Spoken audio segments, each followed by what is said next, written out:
अस्सलामु अलैकुम वरहमतुल्लाहि वबरकातुहू। मिसवाक के बारे में हदीस पाक का मफ़हूम है। नबी पाक सल्लल्लाहु अलैहि वसल्लम ने इरशाद फरमाया था कि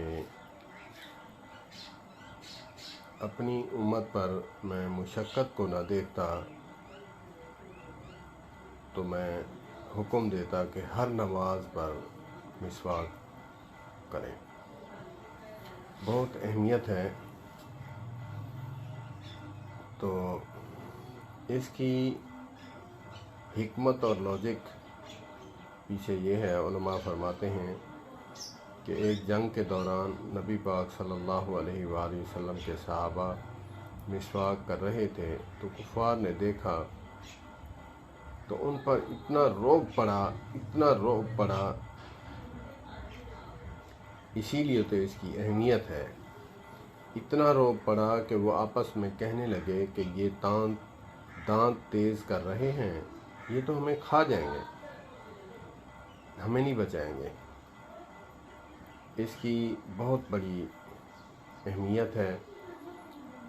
और हमारे देवबंदी भाई जो हैं, अक्सरियत तबलीग जमात वाले हर टाइम साथ रखते हैं और बल्कि इसकी एक्स्ट्रा जेब भी लगवा के रखते हैं।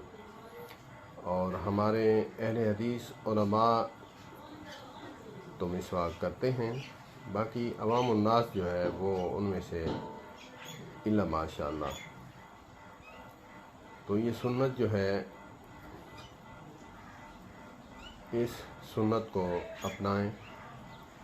जैसे दाढ़ी मुबारक सुन्नत है, शलवार टखने से ऊपर करना सुन्नत है,